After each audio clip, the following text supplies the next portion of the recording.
Oui. Tout le monde parle de déconfinement à partir du 11 mai. On n'en est pas complètement là tout de même, mais les entreprises se préparent tout de même, Yves.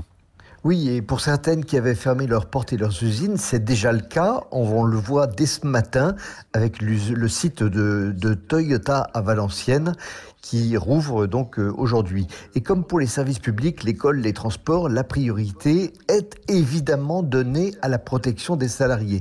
D'abord parce que ceux-ci travaillent tout de même mieux lorsqu'ils sont en confiance et qu'ils n'ont pas la peur au ventre. Ensuite parce que l'employeur, quel qu'il soit, doit assurer la sécurité de ses salariés sur leur lieu de travail.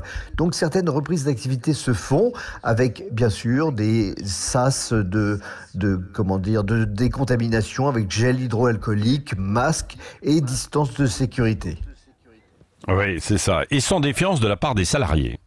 Non, il existe dans les entreprises d'au moins 50 employés un comité d'hygiène et de sécurité qui vérifie que toutes les précautions sont bien prises.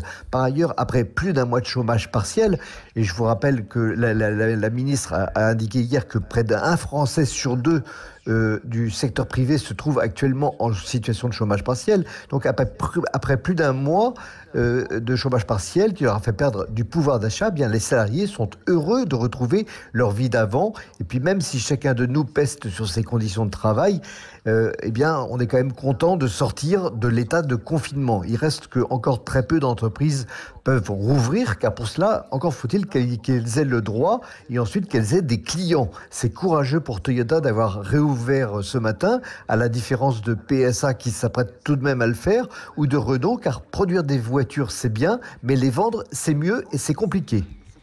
Oui, bien sûr, actuellement, c'est le cas. Le Premier ministre a dit dimanche que la vie ne serait plus jamais comme avant. C'est vrai aussi pour les entreprises ?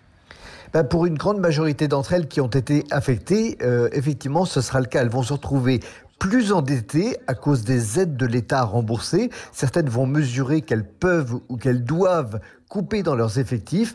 Et il y aura, il faut le dire, des chômeurs partiels qui vont effectivement devenir d'ici la fin de l'année, eh bien, de vrais chômeurs. Bref, il faut bien réaliser que l'État a réussi à faire passer la douleur de cette crise sanitaire avec une énorme dose de morphine destinée à l'économie, qui était son plan de soutien. Mais une fois retirée cette morphine, eh bien, les douleurs vont réapparaître un peu partout dans l'économie et souvent plus fortes. Et quelquefois, le moins possible, souhaitons-le, il arrivera qu'on doive les soigner de manière brutale et radicale.